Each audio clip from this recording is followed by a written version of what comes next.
ನಮಸ್ಕಾರ ವೀಕ್ಷಕರೇ. ದಲಿತ ಯುವಕನನ್ನು ಪ್ರೀತಿಸಿ ಮದುವೆಯಾಗಿದ್ದಂತಹ ಗರ್ಭಿಣಿ ಮಾನ್ಯಾಳನ್ನು ಆತನ ತಂದೆ ಮತ್ತು ಕುಟುಂಬಸ್ಥರು ಸೇರಿ ಬರ್ಬರವಾಗಿ ಹತ್ಯೆ ಮಾಡಿದಂತಹ ಘಟನೆ ಹುಬ್ಬಳ್ಳಿಯಲ್ಲಿ ನಡೆದಿದೆ.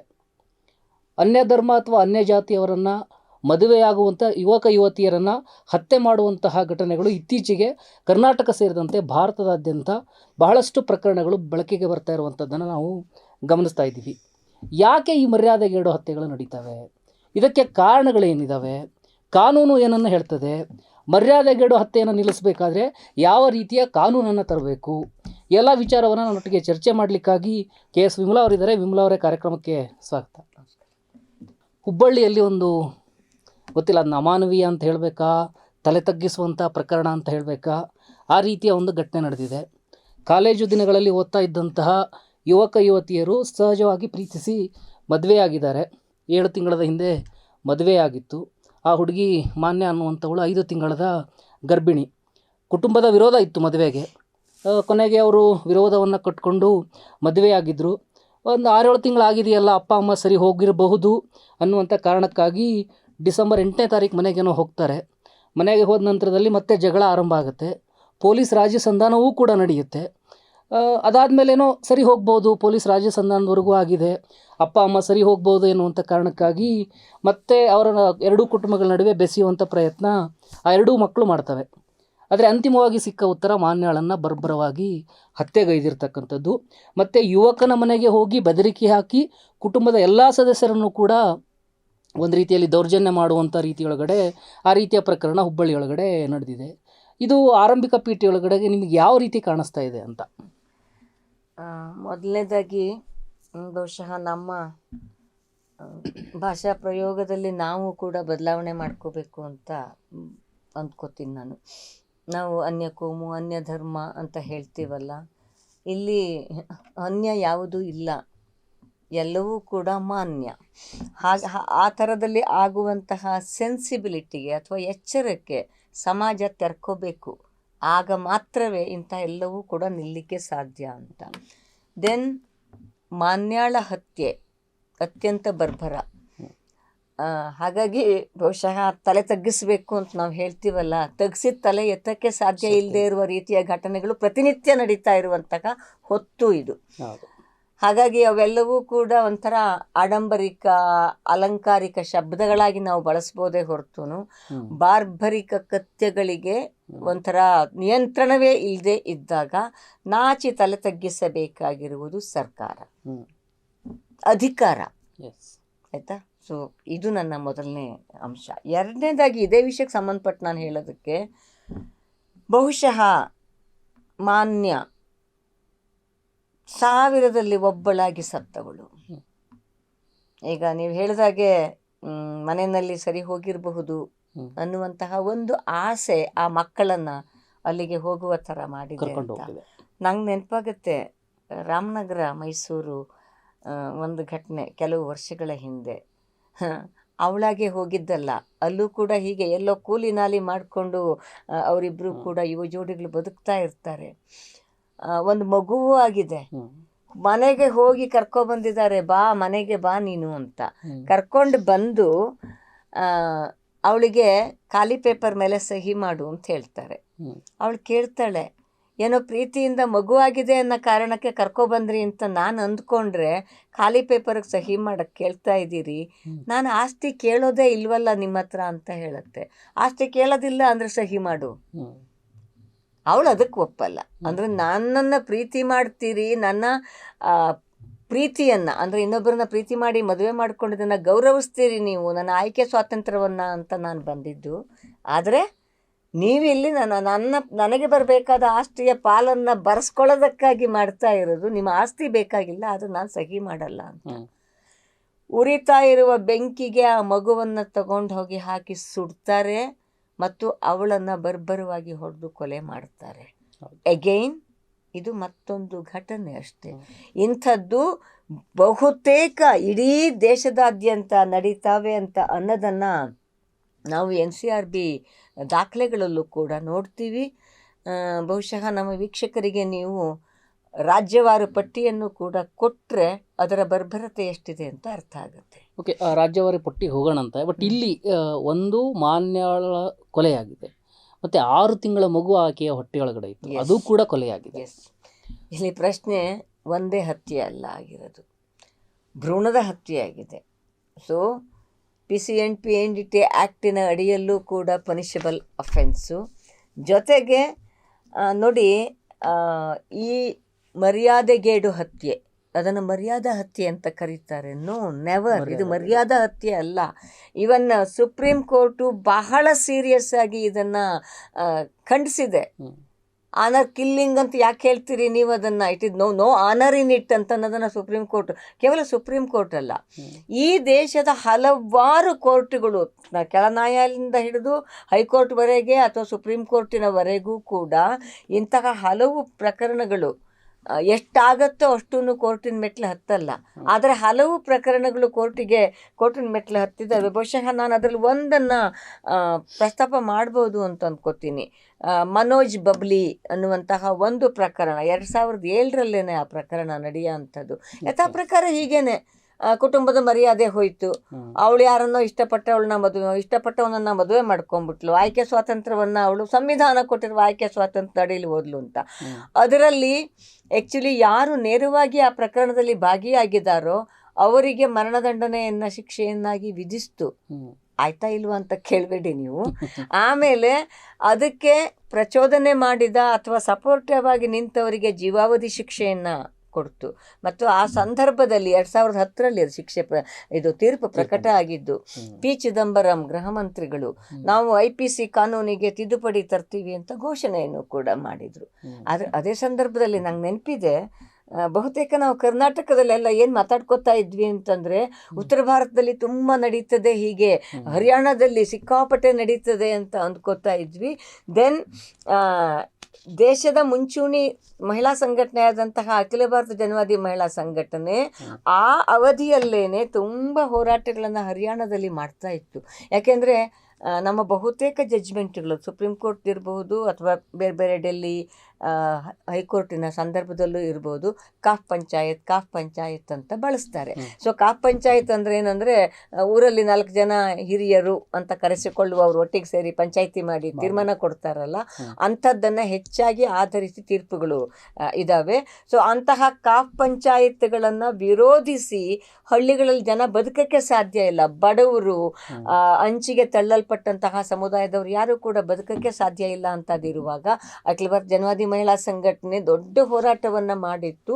ಮತ್ತು ನನಗೆ ನೆನಪಿರುವ ಹಾಗೆ ಈ ಒಂದು ಮರ್ಯಾದೆಗೇಡು ಹತ್ಯೆಗಳೇನಿದ್ದಾವೆ ಇವುಗಳನ್ನು ನಿಯಂತ್ರಣ ಮಾಡೋದಕ್ಕೆ ಒಂದು ಮಸೂದೆಗೆ ಕರಡನ್ನು ಕೂಡ ತಯಾರು ಮಾಡಿ ಕೊಟ್ಟಿದ್ರು. ಆದರೆ till this date supreme court ಹಲವು ಬಾರಿ ಹೇಳಿದ ರೀತಿಯಲ್ಲಿ ದೇಶದಲ್ಲಿ ಒಂದು ಕಾನೂನಿಲ್ಲ. ಈಗಲೂ ಅದನ್ನು ಕೊಲೆ ಅಪರಾಧವಾಗಿ ಪರಿಗಣಿಸ್ತಾರೆ ಅಂತ ಅನ್ನೋದು ಕೂಡ ದುರಂತಗಳಲ್ಲಿ ಒಂದು ಅಂತ ಹೇಳ್ಬೋದು. ಓಕೆ, ಈ ಮರ್ಯಾದೆಗೇಡು ಹತ್ಯೆ ಪ್ರಕರಣಗಳು ಇಡೀ ದೇಶದೊಳಗಡೆ ಎಷ್ಟು ನಡೆದಿದ್ದಾವೆ ಅನ್ನುವಂಥದ್ದನ್ನು ಇದು ತುಂಬ ವರ್ಷದಿಂದ ನಡ್ಕೊಂಬರ್ತಾ ಇದೆ. ಸೊ ಲೇಟೆಸ್ಟ್ ಡಾಟಾ 2025 ಅಂದರೆ ಜನವರಿಯಿಂದ ನವಂಬರ್ವರೆಗೂ ನಡೆದಿರ್ತಕ್ಕಂಥ ಈ 11 ತಿಂಗಳಲ್ಲಿ ಎಷ್ಟೆಷ್ಟು ಕಡೆ ಮರ್ಯಾದೆ ಹತ್ಯೆಗೇಡು ಪ್ರಕರಣಗಳು ನಡೆದಿದ್ದಾವೆ ಅನ್ನುವಂಥ ಒಂದು ಮಾಹಿತಿ ಲಭ್ಯ ಆಗಿದೆ. ಉತ್ತರ ಪ್ರದೇಶದಲ್ಲಿ 50 ಪ್ರಕರಣಗಳು ಬೆಳಕಿಗೆ ಬಂದಿದ್ದಾವೆ, ರಾಜಸ್ಥಾನದೊಳಗಡೆ 20 ಪ್ರಕರಣಗಳು, ಬಿಹಾರದೊಳಗಡೆ 25, ಹರಿಯಾಣದಲ್ಲಿ 15, ಪಂಜಾಬಲ್ಲಿ 12, ಮಧ್ಯಪ್ರದೇಶ 8, ಕರ್ನಾಟಕದಲ್ಲಿ ಮಾನ್ಯ ಪ್ರಕರಣ ಸೇರಿ 4 ಮರ್ಯಾದೆ ಹತ್ಯೆಗೇಡು ಪ್ರಕರಣಗಳು ನಡೆದಿದ್ದಾವೆ. ಇಲ್ಲಿ ಇಷ್ಟೊಂದು ಪ್ರಮಾಣದ ಮರ್ಯಾದೆಗೇಡು ಹತ್ಯೆ ಪ್ರಕರಣ ನಡೆದಿದ್ದಾವೆ ಅಂತ ಹೇಳಿದಾಗ ಇದು ಯಾಕೆ ಮರ್ಯಾದೆಗೇಡು ಹತ್ಯೆ ಪ್ರಕರಣ ಹಿಂಗೆ ನಡೆಯುತ್ತೆ? ಮರ್ಯಾದೆಗೇಡು ಹತ್ಯೆ ಯಾಕೆ ನಡೆಯುತ್ತೆ? ಇದಕ್ಕಿರುವ ಕಾರಣಗಳೇನು? ಪ್ರತಿಷ್ಠೆ, ಮರ್ಯಾದೆ, ಈ ಥರದ್ದೆಲ್ಲ ಏನೇನೋ ಅಂಶಗಳಿದ್ದಾವೆ ಅನ್ನುವಂಥದ್ದನ್ನು ತುಂಬ ಚರ್ಚೆ ಆಗ್ತಾ ಇದೆ.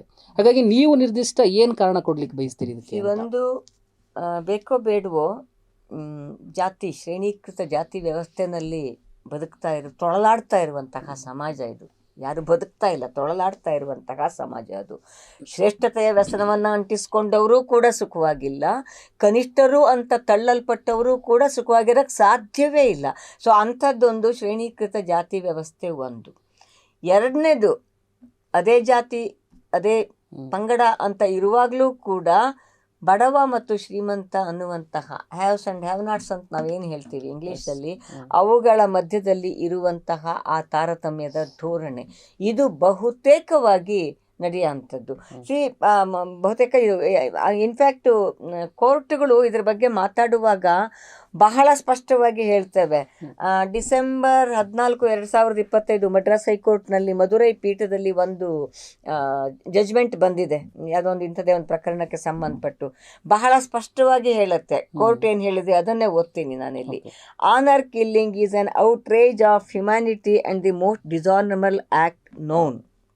Personal freedoms cannot be curtailed by regressive social norms.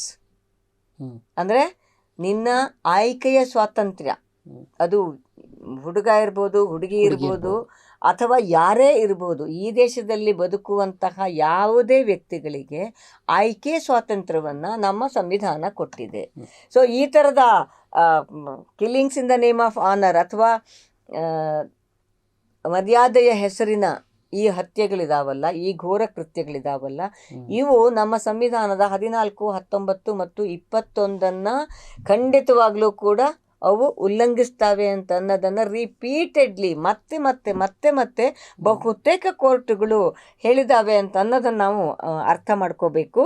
ಹಾಗಾಗಿ ಈ ಸಮಾಜದಲ್ಲಿ ಇರುವಂತಹ ಜಾತಿ ವ್ಯವಸ್ಥೆ ಮತ್ತು ಆ ಒಂದು ಅಂತಸ್ತಿನ ಅಧಿಕಾರದ ಆ ವ್ಯಸನ ಇದೆಯಲ್ಲ, ಶ್ರೇಷ್ಠತೆಯ ವ್ಯಸನ ಇದೆಯಲ್ಲ, ಅದು ಬಹುತೇಕ ಕಾರಣ. ಇದರ ಜೊತೆಗೆ ಇಂಟರ್ಫೇತ್, ನಾವು ಅಂತರ್ಜಾತೀಯ ಬಗ್ಗೆ ಮಾತ್ರ ಹೆಚ್ಚು ಗಮನ ಕೊಡ್ತೀವಲ್ಲ, ಇಂಟರ್ಫೇತ್ ಅಂದರೆ ಅಂತರ್ಧರ್ಮೀಯ ಮದುವೆಗಳಲ್ಲೂ ಕೂಡ ಇಂಥವು ಬಹಳ ಆಗ್ತವೆ ಅಂತ ಅನ್ನೋದನ್ನು ಕಳೆದ 2-3 ವರ್ಷದ ಹಿಂದೆ ಬೆಳಗಾಮಲ್ಲಿ ನಾವು ನೋಡಿದ್ವಲ್ಲ. ಎಷ್ಟು ಬರ್ಬರವಾಗಿ ಅವನನ್ನು ಕೊಲೆ ಮಾಡಿ ತಗೊಂಡೋಗಿ ರೈಲ್ವೆ ಹಳಿ ಮೇಲೆ ಎಸ್ತಂಥದ್ದು. ಅಂದರೆ ರೈಲ್ವೆ ಹಳಿ ಮೇಲೆ ಎಸೆದು ಮಾಡಿದ್ದ ಇದೇನಂದ್ರೆ ಸಂಚೇನು ಅಂತಂದರೆ ಅವನು ಆತ್ಮಹತ್ಯೆ ಮಾಡ್ಕೊಂಡಿದ್ದಾನೆ ಅಂತ ಆಗಲಿ ಅಂತ. ಅಂದರೆ ಅಲ್ಲಿ ಮಾಡಿದವ್ರು ಯಾರು? ಹಿಂದುತ್ವವಾದಿ ಸಂಘಟನೆಗಳು, ಮತ್ತು ಅರೆಸ್ಟ್ಗಳೆಲ್ಲ ಆಗಿದ್ದಾವೆ ಅನ್ನೋದು ಗೊತ್ತಿದೆ ನಮಗೆ. ಆದರೆ ಈ ಇಂಟರ್ಫೇತ್, ಇಂಟರ್ ಕ್ಯಾಸ್ಟ್ ಮತ್ತು ಇಂಟರ್ ಕ್ಲಾಸ್, ಈ ಮೂರೂ ಕೂಡ ಅಂತರ್ಧರ್ಮೀಯ, ಅಂತರ್ಜಾತೀಯ ಮತ್ತು ಅಂತರ್ವರ್ಗೀಯ ಆ ಅಂತಸ್ತುಗಳ ಕಾರಣಕ್ಕಾಗಿ ಕೂಡ ಇರುವಂತಹ ವ್ಯವಸ್ಥೆ ಇದೆಯಲ್ಲ, ಅದನ್ನು ಮೂಲೋತ್ಪಾಟನೆ ಮಾಡೋದಕ್ಕೆ, ನಿಯಂತ್ರಣ ಮಾಡೋದಕ್ಕೆ ಪ್ರಯತ್ನ ಮಾಡದೆ ಇದ್ದರೆ ನೀವು IPC, BNSS ಏನನ್ನೇ ತಂದರೂ ಕೂಡ ಅದು ತನ್ನಷ್ಟಕ್ಕೆ ತಾನೇ ಹೋಗೋದಿಲ್ಲ. ಇಲ್ಲೊಂದು ಪ್ರಶ್ನೆ ಎದ್ದು ಬರುತ್ತೆ. ಪ್ರಮುಖವಾಗಿ ಈ ರೀತಿ ಘಟನೆಗಳು ನಡೀತವೆ ಅಂತ ಕೇಳಿಬಂದಾಗ ಬಹುತೇಕ ಸಂದರ್ಭದಲ್ಲಿ ಇಲ್ಲಿ ನೀವು ಹೇಳಿದ್ರಲ್ವ, ಈ ಮೇಲು ಕೀಳು ಎನ್ನುವಂಥ ಶ್ರೇಷ್ಠದ ವ್ಯಸನದ ಬಗ್ಗೆ ಮಾತಾಡಿದ್ರಿ. ಮಾನ್ಯ ಪ್ರಕರಣದಲ್ಲೂ ಕೂಡ ಅದೇ ಥರದ್ದನ್ನು ನಾವು ನೋಡ್ತೀವಿ. ನಾವು ಲಿಂಗಾಯತರಾಗಿದ್ದುಕೊಂಡು ಆ ದಲಿತ ಹುಡುಗನನ್ನು ಮದುವೆ ಆಗಿದ್ದು ಎಷ್ಟರ ಮಟ್ಟಿಗೆ ಸರಿ ಅಂತೇಳಿ ಅವರಪ್ಪ ಬಹಳಷ್ಟು ಕಡೆಗಳಲ್ಲಿ ಹೇಳಿಕೆ ಕೊಟ್ಟಿದ್ದನ್ನು ನಾವು ಗಮನಿಸ್ತಾ ಇದ್ದೀವಿ. ಸೊ ಹಾಗಾಗಿ ನೀವು ಮಾತಾಡುವಾಗಲೂ ಕೂಡ ಹೇಳಿದ್ರಿ, ಯುವಕ ಯುವತಿಗೆ ಸಂವಿಧಾನ ಸ್ವಾತಂತ್ರ್ಯದ ಆಯ್ಕೆಯನ್ನು ಕೊಟ್ಟಿದೆ. ಈ ಆಯ್ಕೆ ಹಕ್ಕಿನ ಬಗ್ಗೆ ಜನರ ತಲೆಗೆ ಹೋಗಬೇಕಾದ್ರೆ ಏನು ಮಾಡಬೇಕಾಗಿದೆ ಅಂತ ಇಲ್ಲಿರೋ ಪ್ರಶ್ನೆ ಏನಂದರೆ, ಭಾಳ ಒಳ್ಳೆ ಪ್ರಶ್ನೆ ಎತ್ತಿದ್ರಿ ನೀವು. ಲಿಂಗಾಯತರವರು ಅಂತ, ಲಿಂಗಾಯತ ಹುಟ್ಕೊಂತು ಹೇಗೆ? ಬ್ರಾಹ್ಮಣ್ಯವನ್ನು ಧಿಕ್ಕರಿಸಿ ಜಾತಿ ವ್ಯವಸ್ಥೆ ಇರಬೇಕಾಗಿಲ್ಲ ಅನ್ನುವಂತಹ ಒಂದು ಏನದು ಮಾನವೀಯ ಕಲ್ಪನೆಯನ್ನು ಇಟ್ಟುಕೊಂಡು ಬಸವಣ್ಣ ಆಡಿದ ಮಾತುಗಳು ವಚನ ಚಳುವಳಿಯಾಗಿ ಬಂದು ನಂತರ ಅದು ಲಿಂಗಾಯತ ತಾನೆ. ಮತ್ತು ಆ ಸಂದರ್ಭದಲ್ಲಿ ನಾವು ಎಷ್ಟೊಂದು ವಚನಗಳಿದಾವಲ್ಲ, ಅಲ್ಲೆಲ್ಲವೂ ಕೂಡ ಕಸುಬಿನ ಆಧಾರದಲ್ಲಿ ನಿನ್ನನ್ನು ಗುರುತಿಸದೆ ಹೊರತುನು ಜಾತಿಯ ಆಧಾರದಲ್ಲಿ ಅಲ್ಲಿ ಜಾತಿಗೆ ಪ್ರಾಧಾನ್ಯತೆಯೇ ಇಲ್ಲ ಅನ್ನುವ ರೀತಿಯಲ್ಲಿ ಒಂದು ಒಟ್ಟು ಕಲ್ಯಾಣದ ಒಂದು ಕಲ್ಪನೆಯಾಗಿ ಇದ್ದಂಥದ್ದು.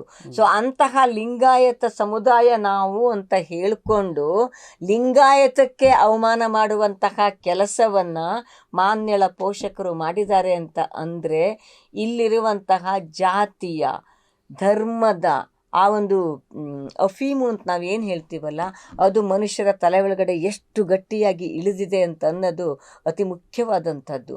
ಮತ್ತು ಆ ಹುಡುಗ ಮಾನ್ಯಳನ್ನು ಪ್ರೀತಿಸಿ ಮದುವೆ ಮಾಡಿಕೊಂಡು ಇಬ್ಬರು ಏನೋ ಒಳ್ಳೆ ಓದನ್ನು ಮಾಡಬೇಕು, ತಾವೊಂದು ಒಳ್ಳೆ ಕೆಲಸವನ್ನು ಮಾಡಬೇಕು, ಕೆಲಸಕ್ಕೆ ಸೇರ್ಕೋಬೇಕು ಅಂತ ಇರುವಂಥವರ ಬದುಕನ್ನು ಹೀಗೆ ಮೂರಾಬಟ್ಟೆ ಮಾಡಿದ್ದಿದೆಯಲ್ಲ, ಇದು ನಮ್ಮಲ್ಲಿ ಆಳವಾಗಿ ಇರುವಂತಹ ಜಾತಿ ಶ್ರೇಷ್ಠತೆಯನ್ನು ಮತ್ತೆ ಮತ್ತೆ ಬಿಂಬಿಸುತ್ತೆ. ಮತ್ತು ಲಿಂಗಾಯತರು ನಾವು ಅಂತ ಹೇಳಿಕೊಳ್ಳುವ ಅಂಥವರು ಇಂಥದ್ದನ್ನು ಪ್ರತಿಪಾದಿಸ್ತಾರೆ ಅಂತಂದರೆ ಅದು ಲಿಂಗಾಯತಕ್ಕೆ ಮಾಡುವ ಅವಮಾನ, ಬಸವಣ್ಣನಿಗೆ ಮಾಡುವ ಅವಮಾನ. ಬಸವಣ್ಣ ಕಾಯಕವೇ ಕೈಲಾಸ ಅಂತ ಹೇಳ್ದ. ಅಂದರೆ ಕಾಯಕದ ಮೂಲಕ ನಿನ್ನ ಧರ್ಮ, ನಿನ್ನ ದೇವರು, ನಿನ್ನ ನಂಬಿಕೆಗಳನ್ನು ನೋಡಬೇಕು ಅಂತ ಹೇಳಿದ್ನೆ ಅಷ್ಟೇ ಹೊರತು ಜಾತಿಯ ಮೂಲಕ ಮಾಡಲಿಲ್ಲ. ಇನ್ನೊಂದು ಮಾಹಿತಿ ಇದೆ. NCRB ರಿಪೋರ್ಟ್ ಪ್ರಕಾರ ಇಡೀ 4-5 ವರ್ಷದೊಳಗಡೆ ದೇಶದಲ್ಲಿ ನಡೆದಿರುವಂತಹ ಮರ್ಯಾದೆಗೇಡು ಹತ್ಯೆ ಪ್ರಕರಣಗಳ ಸಂಖ್ಯೆ 1500 ಇದೆ. ನೀವು ಆಗಲೇ ಬಹಳಷ್ಟು ಘಟನೆಗಳನ್ನು ಹೇಳಿದ್ರಿ. ಗೊತ್ತಿಲ್ಲ ಎಷ್ಟು ಘಟನೆಗಳಲ್ಲಿ ಶಿಕ್ಷೆ ಆಗಿದೆ ಅನ್ನುವಂಥದ್ದು. ಹಿಂಗೊಂದು ಘಟನೆ ನಡೆಯುತ್ತೆ, ಕೋರ್ಟ್ಗೆ ಹೋಗ್ತಾರೆ. ಕೋರ್ಟಲ್ಲಿ 2 ಸಾಧ್ಯತೆಗಳಿರ್ತವೆ. ಯಾಕಂದರೆ 2 ಕಡೆ ಲಾಯರ್ಗಳು ವಾದ ವಿವಾದ ಮಾಡ್ತಾರೆ. ಬೇಲ್ಗಳನ್ನ ತೊಗೊಂಡು ಹೊರಗಡೆ ಬಂದಿರುವಂಥವ್ರು ತುಂಬ ಜನ ಇದ್ದಾರೆ. ಸೊ ಕಾನೂನು ದುರ್ಬಲ ಇದೆಯಾ ಅನ್ನುವಂಥದ್ದು ಒಂದು ಕಡೆ ಇಲ್ಲಿ ಪ್ರಶ್ನೆಯಾಗಿ ಕಾಡ್ತಾ ಇದೆ. ಮತ್ತು ಇದೇ ಸಂದರ್ಭದೊಳಗಡೆ ಈ ರೀತಿ ಮಾಡಿದವರಿಗೆ ನೇಣುಗಂಬಕ್ಕೆ ಹಾಕ್ಬಿಡ್ಬೇಕು, ಹಾಗೆ ಹಾಕಬೇಕು, ಹೀಗೆ ಹಾಕಬೇಕು ಎನ್ನುವಂಥ ಪ್ರಶ್ನೆಗಳು ಇಂಥ ಸಂದರ್ಭದಲ್ಲಿ ಭಾಳಷ್ಟು ಚರ್ಚೆಗೂ ಕೂಡ ಬರ್ತಾ ಇದ್ದಾವೆ. ಏನು ಮಾಡಬೇಕು ಈ ಮರ್ಯಾದೆಗೇಡು ಹತ್ಯೆಯನ್ನು ತಡೆಗಟ್ಟಬೇಕಾದ್ರೆ ಏನು ಮಾಡಬೇಕು ಎಕ್ಸಾಕ್ಟ್ಲಿ? ಇಲ್ಲ, ಪ್ರಶ್ನೆ ನಾನು ಆವಾಗಲೇ ಹೇಳಿದೆ. ಈ ಪ್ರಕರಣವನ್ನು ವಿಶೇಷ ಪ್ರಕರಣವಾಗಿ ಪರಿಗಣಿಸದೆ ಮತ್ತು ಇದರ ನಿಯಂತ್ರಣಕ್ಕೆ 2 ರೀತಿ ಗುರುರಾಜ್, ಕಾನೂನಾತ್ಮಕ ಶಿಕ್ಷೆ ಮತ್ತು ತಿಳುವಳಿಕೆ, ಇವು 3 ಕೂಡ ಕೊಡಲಿಕ್ಕೆ ಸಾಧ್ಯ ಆಗಬೇಕು ಅಂತನ್ನೋದು ಎಲ್ಲ ಸಂದರ್ಭಗಳಲ್ಲೂ ಕೂಡ ಅದು ಅತ್ಯಂತ ಅಗತ್ಯವಾದಂಥದ್ದು. ಶಕ್ತಿವಾಹಿನಿ ವರ್ಸಸ್ ಯೂನಿಯನ್ ಆಫ್ ಇಂಡಿಯಾ ಬಹಳ ಹಳೆ ಕೇಸು ಅದು, ಆಯಿತಾ. ಆ ಶಕ್ತಿವಾಹಿನಿ ಕೇಸಲ್ಲಿ ಸುಪ್ರೀಂ ಕೋರ್ಟು ಬಹಳ ಕ್ಲಿಯರ್ ಆಗಿ ಪ್ರಿವೆನ್ಷನ್, ರೆಮಿಡಿಯಲ್ ಆ್ಯಂಡ್ ಪ್ಯುನಿಟಿವ್ ಅಂತ ಹೇಳುತ್ತೆ. ನಿಯಂತ್ರಣ, ಪರಿಹಾರ ಮತ್ತು ಶಿಕ್ಷೆ, ಈ 3 ಇಟ್ಟುಕೊಂಡು ಅಂಥದ್ದೊಂದು ಅಪ್ರೋಚಲ್ಲಿ ಮಾಡಬೇಕು ಅಂತ ಹೇಳ್ತಾ ಶಕ್ತಿವಾಹಿನಿ ಪ್ರಕರಣದ ಸಂದರ್ಭದಲ್ಲಿ ಜಡ್ಜ್ಮೆಂಟ್ ಕೊಡುವಾಗ ಬರೀತಾರೆ, ಪ್ರತಿ ರಾಜ್ಯ ಸರ್ಕಾರ ತನ್ನದೇ ಒಂದು ಕಾನೂನನ್ನು ಮಾಡಬೇಕು. ಯಾಕೆಂದರೆ ಇದು ಕೂಡ ಕನ್ಕರೆಂಟ್ ಲಿಸ್ಟ್ ಅಂತ ಹೇಳ್ತಾರಲ್ಲ, ಅದರ ಅಡಿಯಲ್ಲಿ ಬರ್ತದೆ. ಬರದೇ ಇದ್ರೆ ತಗೋಬೇಕು, ಆಯಿತಾ. ಸೊ ಪ್ರತಿ ರಾಜ್ಯ ಇಂಥದ್ದೊಂದು ಕಾನೂನನ್ನು ಮಾಡಬೇಕು ಅಂತ ಹೇಳ್ತದೆ, ನಂಬರ್ 1. ನಂಬರ್ 2, ಇಂತಹ ಒಂದು ಪ್ರಕರಣಗಳು ನಡೆದಂಥ ಸಂದರ್ಭದಲ್ಲಿ ಕೆಲವು ನಿರ್ದಿಷ್ಟವಾದ ಸೂಚನೆಗಳನ್ನು ಅದು ರಾಜ್ಯ ಸರ್ಕಾರಕ್ಕೆ ಕೊಡ್ತದೆ. ರಾಜ್ಯ ಸರ್ಕಾರ, ಫಾರ್ ಎಕ್ಸಾಂಪಲ್ಲು ಕರ್ನಾಟಕದ ಉದಾಹರಣೆ ನಾವು ತಗೋತೀವಾದರೆ, ಹುಬ್ಬಳ್ಳಿ ಧಾರವಾಡ ಇದೆಯಲ್ಲ, ಮರ್ಯಾದೆಗೇಡಿನ ಹತ್ಯೆಗಳ ಪ್ರಶ್ನೆ ಮಾತ್ರವೇ ಅಲ್ಲ, ಈವನ್ ನಾವು ನೇಹಾ ಪ್ರಕರಣ ನೋಡಿದ್ದೀವಿ. ನೇಹಾ ನಂತರ ಕೆಲವೇ ದಿವಸಗಳ ಇನ್ನೊಂದು ಮಗುವಿನ ಪ್ರಕರಣ ನಾವು ನೋಡಿದ್ದೀವಿ. ಅಂದರೆ ಆ ಥರದಲ್ಲಿ ಈ ರೀತಿಯ ದೌರ್ಜನ್ಯಗಳು ಹೆಚ್ಚಿರುವಂತಹ ಅಥವಾ ಹೆಚ್ಚು ವರದಿಯಾದಂತಹ, ಹಾಗಂತ ಬೇರೆ ಕಡೆ ನಡೆಯಲ್ಲ ಅಂತ ಅರ್ಥ ಅಲ್ಲ, ಅಂತಹ ಜಿಲ್ಲೆಗಳ ಬಗ್ಗೆ ರಾಜ್ಯ ಸರ್ಕಾರ ವಿಶೇಷವಾದ ಗಮನವನ್ನು ಕೊಡಬೇಕು. ಮತ್ತು ಅಲ್ಲಿಯ ಜಿಲ್ಲಾ ಅಡ್ಮಿನಿಸ್ಟ್ರೇಷನ್ ಇರುತ್ತಲ್ಲ, ಆ ಅಡ್ಮಿನಿಸ್ಟ್ರೇಷನ್ನಿನ ಮೂಲಕ ಯಾವ ಪ್ರದೇಶದಲ್ಲಿ, ಈಗ ಹುಬ್ಬಳ್ಳಿ ಧಾರವಾಡ ಅಂದ ಕೂಡಲೇ ಅದೊಂದು ಯುನೀಕ್ ಅಲ್ಲ, ಇದೆ ಇಡೀ ಜಿಲ್ಲೆ, ಯಾವುದೋ ಒಂದು ಗ್ರಾಮದಲ್ಲಿರ್ಬೋದು, ಯಾವುದೋ ಒಂದು ಪಂಚಾಯತ್ತಲ್ಲಿರಬಹುದು. ಅಂದರೆ ಈ ಥರದ ಜಾತಿ ಶ್ರೇಷ್ಠತೆಯ ಅಥವಾ ದೌರ್ಜನ್ಯಕ್ಕೆ ಹೆಚ್ಚು ಒಳಗಾಗುವಂತಹ ಬೇರೆ ಬೇರೆ ಪ್ರಕರಣಗಳನ್ನು ಇಟ್ಕೊಂಡಾಗಲೂ ಕೂಡ ಅಂಥದ್ದಾಗುವಂತಹ ಕಡೆಗೆ ಗಮನವನ್ನು ಗಂಭೀರವಾಗಿ ಕೊಟ್ಟು, ಮತ್ತು ಅಲ್ಲಿಯ ಪೊಲೀಸ್ ಆಫೀಸರ್ಸ್ ಇರ್ತಾರಲ್ಲ, ಅವರಿಗೆ ನಿರ್ದಿಷ್ಟ ಜವಾಬ್ದಾರಿಯನ್ನು ಕೊಡಬೇಕು. ಸೊ ಆ ನಿರ್ದಿಷ್ಟ ಜವಾಬ್ದಾರಿಯ ಅಡಿಯಲ್ಲಿ ಇಂಟರ್ಫೇತ್, ಇಂಟರ್ಕ್ಯಾಸ್ಟ್, ಇಂಟರ್ಕ್ಲಾಸ್ ಅಂತಹ ಮದುವೆಗಳು ಆಗ್ತಾ ಇದ್ದರೆ ಅದರ ಬಗ್ಗೆ ಒಂದಿಷ್ಟು ಗಮನವನ್ನು ಕೊಡಬೇಕು. ಮತ್ತು ಅಂತಹದ್ದು ನಡೆದಾಗ ಆ ಕಪಲ್ ಅವರು ಸುರಕ್ಷಿತವಾಗಿ ಇದ್ದಾರಾ ಅಂತ ನೋಡಬೇಕಾಗಿದ್ದು, ಅಥವಾ ಆ ಕಪಲ್ ಬಂದು ತಮಗೆ ರಕ್ಷಣೆ ಬೇಕು ಅಂತ ಕೇಳಿದರೆ ಅದಕ್ಕೆ ಬೇಕಾದಂತಹ ವ್ಯವಸ್ಥೆಯನ್ನು ಮಾಡುವುದು, ಇಂಥದ್ದನ್ನೆಲ್ಲ ಮಾಡೋದಕ್ಕಾಗಿ ಅಂಥದ್ದೊಂದು ನಡೆದರೆ ತಕ್ಷಣ ಅದನ್ನು ಜಿಲ್ಲಾ ಅಡ್ಮಿನಿಸ್ಟ್ರೇಷನ್ ಗಮನಕ್ಕೆ ತರಬೇಕು ಮತ್ತು ಅಡ್ಮಿನಿಸ್ಟ್ರೇಷನಲ್ಲಿ ಸೀರಿಯಸ್ ಆದಂತಹ ಗಮನವನ್ನು ಹರಿಸಬೇಕು. ದೆನ್ ಇನ್ನೊಂದೇನು, ನಮ್ಮಲ್ಲಿ ಸಮಾಧಾನ, ಭೇದ, ದಂಡ ಇದ್ದೇ ಇದೆ. ಅದನ್ನೇ ಪ್ರಿವೆಂಟಿವ್, ಇದನ್ನು ರೆಮಿಡಿಯಲ್ ಆ್ಯಂಡ್ ಪ್ಯುನಿಟಿವ್ ಅಂತ ಸುಪ್ರೀಂ ಕೋರ್ಟ್ ಕೂಡ ಹೇಳಿದಂಥದ್ದು. ಸೊ ಹಾಗಾಗಿ ಅಂಥದ್ದೊಂದು ಇಂಟರ್ಫೇತ್ ಅಥವಾ ಕ್ಯಾಸ್ಟ್ ಇಂಟರ್ ಕ್ಲಾಸ್ ಮದುವೆಗಳಾಗುವಂತಹ ಸಂದರ್ಭಗಳಿದ್ದಾವೆ ಅಂತಂದು ಇದು 2018ರಲ್ಲಿ ಬಂದಿರೋದು ಜಡ್ಜ್ಮೆಂಟು. ಓಕೆ. ಆಯಿತಾ, 7 ವರ್ಷ ಆಗೋಗಿದೆ. ಸೊ ಅಂಥದ್ದೊಂದು ಆದಾಗ ತಕ್ಷಣ ಅಂದರೆ ಬಹುತೇಕ ಇಂತಹ ಎಲ್ಲ ಜಡ್ಜ್ಮೆಂಟ್ಗಳಲ್ಲಿ ನಾ ಹೇಳಿದ್ನಲ್ಲ ತುಂಬ ಜಡ್ಜ್ಮೆಂಟ್ಗಳು ಬಂದಿದ್ದಾವೆ ಅಂತ, ಅವು ಬಹುತೇಕ ನಾನು ಆಗ ಪ್ರಸ್ತಾಪ ಮಾಡಿದಂತಹ ಕಾಫ್ ಪಂಚಾಯತ್ಗಳನ್ನು ಗಮನದಲ್ಲಿಟ್ಕೊಂಡು ಹೇಳ್ತಾರೆ. ಯಾಕೆ ಅಂದರೆ ಕೋರ್ಟಿಗೆ ಹೋಗಿದ್ದು ಬಹುತೇಕ ಅಲ್ಲಿಯ ಪ್ರಕರಣಗಳಾಗಿರುವ ಕಾರಣಕ್ಕಾಗಿ.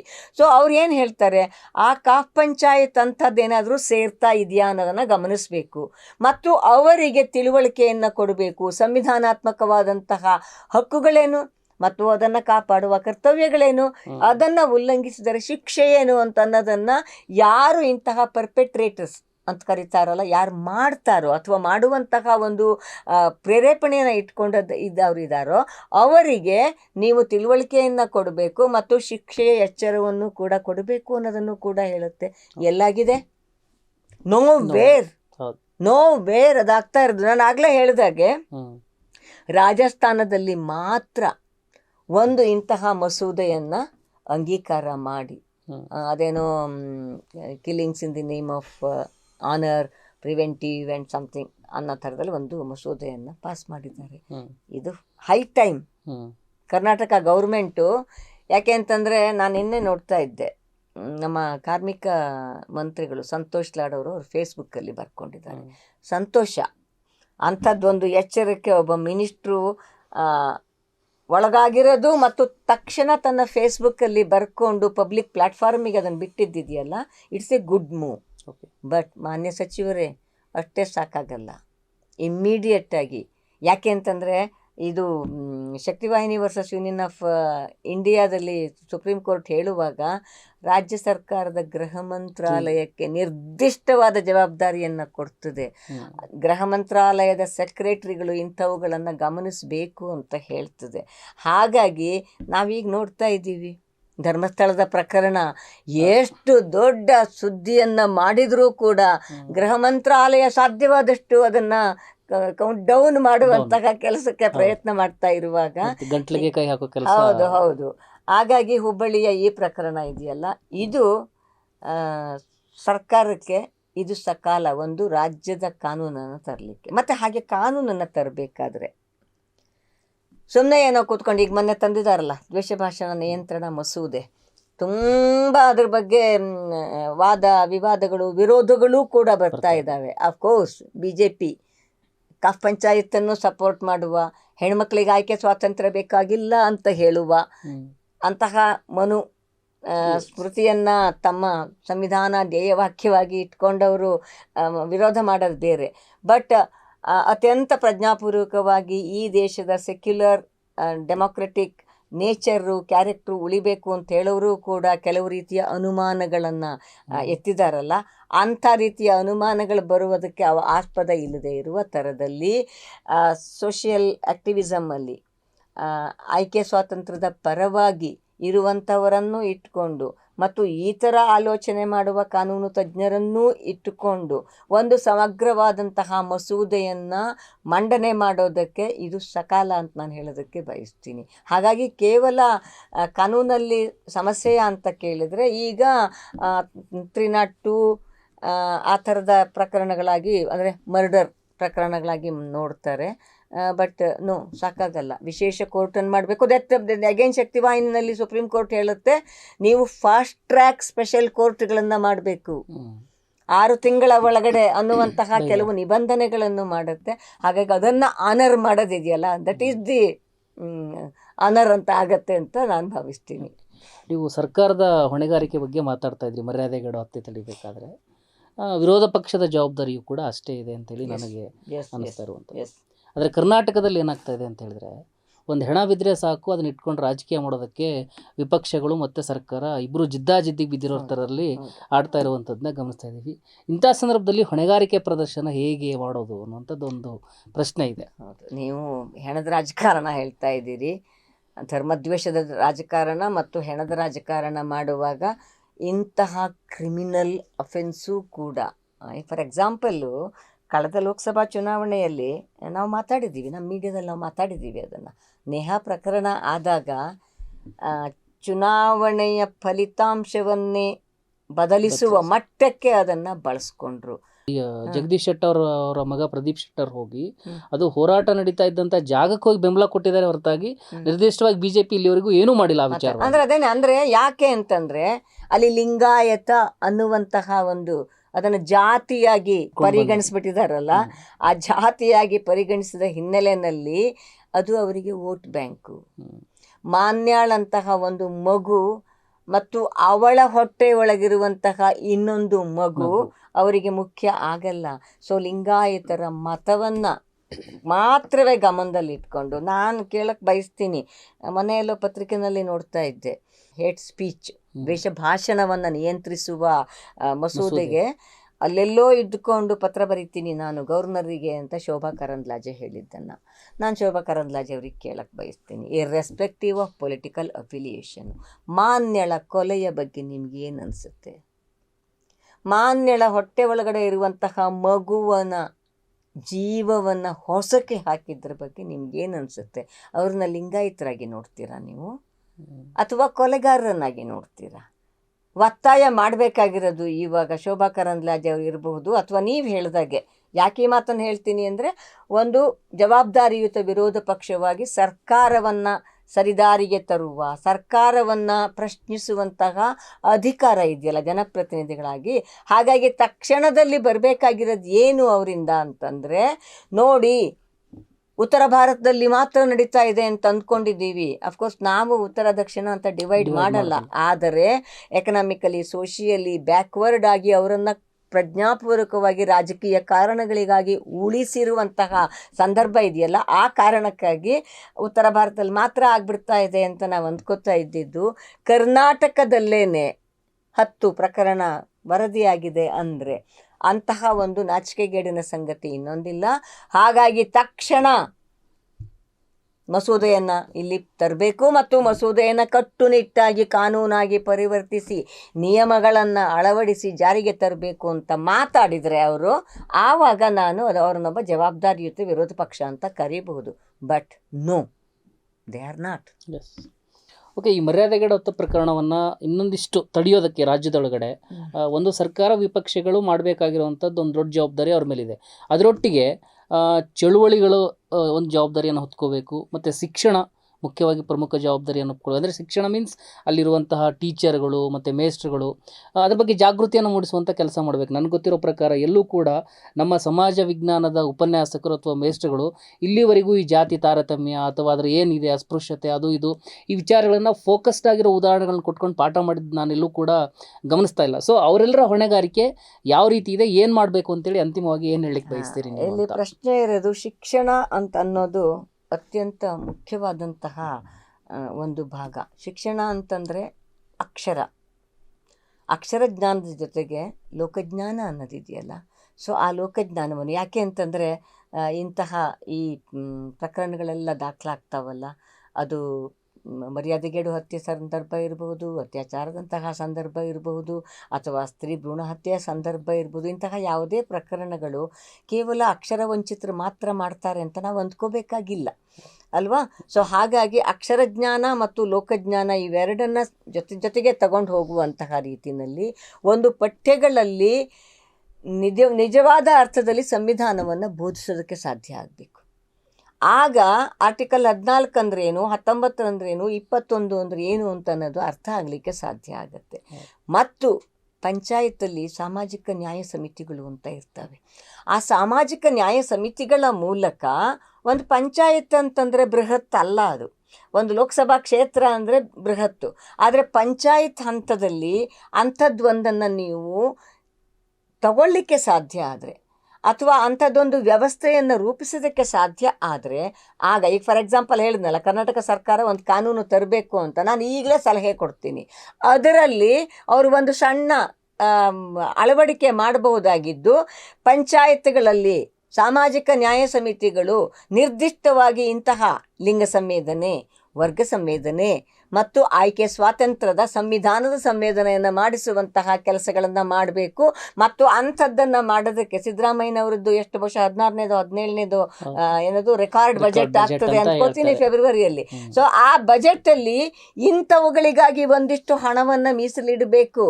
ಮತ್ತು ಲಕ್ಷ್ಮೀ ಹೆಬ್ಬಾಳ್ಕರ್ ಅವರು ಕೊಡಬೇಕು ಪ್ರಸ್ತಾವನೆಯನ್ನು ಮಹಿಳಾ ಮತ್ತು ಮಕ್ಕಳ ಕಲ್ಯಾಣ ಇಲಾಖೆಗೆ. ನೀವು ಇಂತಹ ಕ್ರಮಗಳನ್ನು ಕೊನೆಯ ವ್ಯಕ್ತಿಯಾಗಿ ಬದುಕ್ತಾ ಇರೋ ಅಂಥವರಿಗೂ ಮೂಡಿಸೋದಕ್ಕೆ ಬೇಕಾದಷ್ಟು ಹಣವನ್ನು ಕೊಡಿ ಅಂತ ಕೇಳೋದಕ್ಕೆ ಸಾಧ್ಯ ಆಗಬೇಕು. ಆ್ಯಕ್ಚುಲಿ ನಾ ಇದನ್ನೇ ಹೇಳ್ತಾ ಜಸ್ಟಿಸ್ ಹೇಳಿದ್ದು, we don't live in a world in which exist a single definition of honour anymore, and it's fool that hangs on to the traditional standards and hope that the world will come around him. ಅಂತಂದರೆ ಯಾವುದೋ ಒಂದು single definition ಆಗಿ ಇರುವಂತಹ ಪ್ರಪಂಚದಲ್ಲಿ ನಾವು ಬದುಕ್ತಾ ಇಲ್ಲ. ತಾನು ಏನೋ ಕುಟುಂಬ ಮರ್ಯಾದೆ ಇನ್ನೊಂದು ಮತ್ತೊಂದು ಅಂತ ಹೇಳುವಂಥದ್ದನ್ನು ಹೇಳಿದರೆ ಇಡೀ ಜಗತ್ತು ಅದನ್ನು ಪರಿಭಾವಿಸುತ್ತೆ ಅಥವಾ ಗೌರವಿಸುತ್ತೆ ಅಂತ ಮಾತಾಡೋನು ಅಥವಾ ಅಂದ್ಕೊಳ್ಳೋನು ಒಬ್ಬ ಮೂರ್ಖ ಅಂತ. ಸೊ ಇಂತಹ ಮಾತುಗಳಿದಾವಲ್ಲ, ಇವು ನಮ್ಮ ಶಿಕ್ಷಣದ ಭಾಗವಾಗಿ, ತಿಳುವಳಿಕೆಯ ಭಾಗವಾಗಿ ತಳಹಂತಕ್ಕೆ ಇಳಿಲಿಕ್ಕೆ ಸಾಧ್ಯ ಆದರೆ, ಮತ್ತು ಇಂತಹ ಒಂದು ಪ್ರಕರಣ ನಡೆದಾಗ, ಮಾನ್ಯಳಂತಹ ಮಗುವಿನ ಹತ್ಯೆಯ ಪ್ರಕರಣ ನಡೆದಾಗ ಅಲ್ಲಿಯ ರಾಜಕೀಯ ವ್ಯಕ್ತಿಗಳು ಇದು ತಮ್ಮ ಹತ್ಯೆ ಅಂತ ಭಾವಿಸಬೇಕು. ತಮ್ಮ ಹತ್ಯೆ ಅಂತಂದರೆ ಸಾವೇ ಅಲ್ಲ ಹತ್ಯೆ. ನಿನ್ನ ಕ್ಷೇತ್ರದಲ್ಲಿ ಅಂಥದ್ದೊಂದು ಆಗತ್ತೆ ಅಂತಂದರೆ ಯಾರು ಅಲ್ಲಿಯ MLA, ಯಾರು ಅಲ್ಲಿಯ MP, ಅವರುಗಳಿಗೆ ಇದು ನನಗಾಗ್ತಾ ಇರೋ ಅವಮಾನ ಅಂತ ಅಂದ್ಕೋಬೇಕು. ಆವಾಗ ಸಾಧ್ಯ ಆಗುತ್ತೆ. ಅಂದರೆ ಶಿಕ್ಷಣ ಅನ್ನೋದಿದೆಯಲ್ಲ ಹಾಗೆ. ಸೊ ಅಕ್ಷರ ವಂಚಿತರು ಮಾತ್ರ ಅಲ್ಲ, ಆ ಕ್ಷೇತ್ರದ MP ಕೂಡ ಮಹಿಳಾ ಪುರುಷ ಇರ್ತಾರೋ ಯಾರು ಇರ್ತಾರೋ ಅವರು ಕೂಡ ಅಶಿಕ್ಷಿತರೇ. ಯಾಕೆಂದರೆ ತನ್ನ ಕ್ಷೇತ್ರದಲ್ಲಿ ಇಂತಹ ಒಂದು ಬರ್ಬರ ಕೃತ್ಯ ನಡೀತಾ ಇದೆ ಅಂತ ಅನ್ನುವಾಗ ನೇಹಾ ಪ್ರಕರಣವನ್ನು ರಾಜಕೀಯಕ್ಕೆ ಬಳಸ್ಕೊಳ್ತಾನೆ ಅಲ್ಲಿಯ ಸಂಸದರು ಆಯ್ಕೆಯಾಗಿ ಹೋಗಿದ್ದು, ಮಿನಿಸ್ಟ್ರು ಆದರು. ಸೊ ಸಚಿವರಾಗಿ ಇರುವಂತಹ ಅರ್ಹತೆ ಇದೆ. ಯಾಕೆ ಅಂತಂದರೆ ಎಲ್ಲ 18 ವರ್ಷ 21 ವರ್ಷ ಹೀಗೆಲ್ಲ ಇರುವ ಆಧಾರದಲ್ಲಿ ನನಗೆ ಓಟ್ ಹಾಕೋಕ್ಕೂ ಅಧಿಕಾರ ಇದೆ, ಚುನಾವಣೆಗೆ ಸ್ಪರ್ಧೆ ಮಾಡೋಕ್ಕೂ ಅಧಿಕಾರ ಇದೆ. ಜನ ಓಟ್ ಹಾಕಿ ಗೆಲ್ಲಿಸಿದ್ರು, ಹೆಂಗೆ ಗೆದ್ರಿ ಬೇರೆ ಪ್ರಶ್ನೆ. ಓಟ್ ಬಿತ್ತು, ನೀವು ಗೆದ್ದ ಮೇಲೆ ಸಂಸದರಾಗಿರೋ ಕಾರಣಕ್ಕಾಗಿ ಅದಕ್ಕೂ ಕೂಡ ಸಚಿವರಾಗೋದಕ್ಕೆ ಅರ್ಹತೆ ಇದೆ. ಆದರೆ ಅರ್ಹತೆ ಯೋಗ್ಯತೆಯಾಗಿ ಮಾರ್ಪಾಟು ಮಾಡಿಕೊಳ್ಳುವುದು ಯಾರು ಆ ಅರ್ಹತೆಯನ್ನು ಪಡ್ಕೊಂಡು ಮೇಲೆ ಹೋಗಿರ್ತಾರೋ ಅವರ ಜವಾಬ್ದಾರಿ. ಸೊ ಆ ಯೋಗ್ಯತೆಯನ್ನು ಸಾಬೀತುಪಡಿಸಬೇಕು ಅಂತಂದರೆ ಧಾರವಾಡ ಹುಬ್ಬಳ್ಳಿಯ ಪ್ರದೇಶದಲ್ಲಿ ಇಂತಹ ಪ್ರಕರಣಗಳು ಹೆಚ್ಚಾಗ್ತಾ ಇದೆ. ಸುಪ್ರೀಂ ಕೋರ್ಟು ಸೂಚನೆಯನ್ನು ಕೊಟ್ಟಿರೋದು ಶಕ್ತಿವಾಹಿನಿ ವರ್ಸಸ್ ಯೂನಿಯನ್ ಆಫ್ ಇಂಡಿಯಾದಲ್ಲಿ ಕೇವಲ ಪೊಲೀಸು ಜಿಲ್ಲಾಧಿಕಾರಿಗಳಿಗೆ ಅಲ್ಲ, ನನಗೂ ಅದು ಸೇರ್ತದೆ ಅನ್ನುವಂತಹ ರೀತಿಗೆ ಜನಪ್ರತಿನಿಧಿಗಳು ಕೂಡ ಒಳಗಾಗೋದಕ್ಕೆ ಪ್ರಯತ್ನ ಪಟ್ಟರೆ ನೀವು ಹೇಳುವ ಶಿಕ್ಷಣ ಇದೆಯಲ್ಲ, ಅದು ಶಿಕ್ಷಣ ಸರ್ವಾಂತರ್ಯಾಮಿ ಶಿಕ್ಷಣ ಆಗಿ ಪರಿಣಮಿಸುತ್ತೆ. ಓಕೆ, ಬಹಳಷ್ಟು ವಿಚಾರಗಳನ್ನು ಮರ್ಯಾದೆ ಹತ್ಯೆಗಳಿಗೆ ಸಂಬಂಧಪಟ್ಟಂಗೆ ನಮ್ಮ ವೀಕ್ಷಕರಿಗೆ ನೀಡಿದ್ದೀರಿ. ಹಾಗಾಗಿ ಜನಶಕ್ತಿ ಮೀಡಿಯಾ ಪರವಾಗಿ ನಾನು ನಿಮಗೆ ಧನ್ಯವಾದಗಳನ್ನು ಅರ್ಪಿಸ್ತಾ ಇದ್ದೇನೆ. ಇದಿಷ್ಟು ವಿಮಲಾ ಮತ್ತು ನನ್ನೊಟ್ಟಿಗೆ ನಡೆದಂತಹ ಮಾತುಕತೆಯಾಗಿತ್ತು. ನಮ್ಮ ಸ್ಪಷ್ಟ ಮಾತುಗಳಿಂದ ಏನು ಸ್ಪಷ್ಟವಾಗಿ ಗೊತ್ತಾಗ್ತಾ ಇದೆ ಅಂತ ಹೇಳಿದರೆ, ಮರ್ಯಾದೆಗೇಡು ಹತ್ಯೆ ಪ್ರಕರಣ ತಡಿಬೇಕಾದ್ರೆ, ಅಂದರೆ ಒಂದು ಹುಡುಗ ಅಥವಾ ಹುಡುಗಿ ಮದುವೆಗೆ ಅವ್ರಿಗೆ ಅವರದೇ ಆಗಿರ್ತಕ್ಕಂಥ ಆಯ್ಕೆ ಸ್ವಾತಂತ್ರ್ಯವನ್ನು ಸಂವಿಧಾನ ಕೊಟ್ಟಿದೆ. ಆ ಆಯ್ಕೆ ಸ್ವಾತಂತ್ರ್ಯವನ್ನು ಗೌರವಿಸುವಂತಹ ಕೆಲಸವನ್ನು ಇಡೀ ಸಮಾಜ, ವ್ಯವಸ್ಥೆ, ಜನ, ಶಿಕ್ಷಣ ಎಲ್ಲರೂ ಕೂಡ ಮಾಡಬೇಕಾಗಿರ್ತಕ್ಕಂಥ ಒಂದು ದೊಡ್ಡ ಹೊಣೆಗಾರಿಕೆ ನಮ್ಮೆಲ್ಲರ ಮೇಲೆ ಇದೆ. ಅದು ಅಷ್ಟು ಸುಲಭವಾಗಿ ಬಂದ್ಬಿಡೋದಿಲ್ಲ. ಯಾಕಂತೇಳಿದರೆ ನಮ್ಮೊಳಗಡೆ ಒಂದು ಮರ್ಯಾದೆ, ಪ್ರತಿಷ್ಠೆ ಅನ್ನುವಂಥದ್ದೇನಿದೆ ಅದನ್ನು ಮೊದಲಿಗೆ ನಾವು ಸಾಯಿಸುವಂಥ ಕೆಲಸ ಮಾಡಬೇಕು. ಒಂದು ಹುಡುಗ, ಒಂದು ಹುಡುಗಿ ಆಯ್ಕೆ ಸ್ವಾತಂತ್ರ್ಯವನ್ನು ಗೌರವಿಸಬೇಕಾದ್ರೆ ಮೊದಲಿಗೆ ಇದಾಗಬೇಕು. ನಂತರದೊಳಗಡೆ ಇಡೀ ವ್ಯವಸ್ಥೆಯನ್ನು ಜಾಗೃತಿ ಮೂಡಿಸುವಂತಹ ಕೆಲಸ ಆದಾಗ ಮಾತ್ರ ಮರ್ಯಾದೆಗೇಡು ಹತ್ಯೆ ಪ್ರಕರಣಗಳು ಕಡಿಮೆ ಆಗಬಹುದು ಅಂತ ಹೇಳ್ತಾ ಒಟ್ಟಾರೆ ಈ ಚರ್ಚೆಯನ್ನು ಮುಗಿಸ್ತಾ ಇದ್ದೀವಿ. ವಸ್ತುನಿಷ್ಠ ವಿಶ್ಲೇಷಣೆಗಾಗಿ ಜನಶಕ್ತಿ ಮೀಡಿಯಾ ನೋಡ್ತಾ ಇರಿ.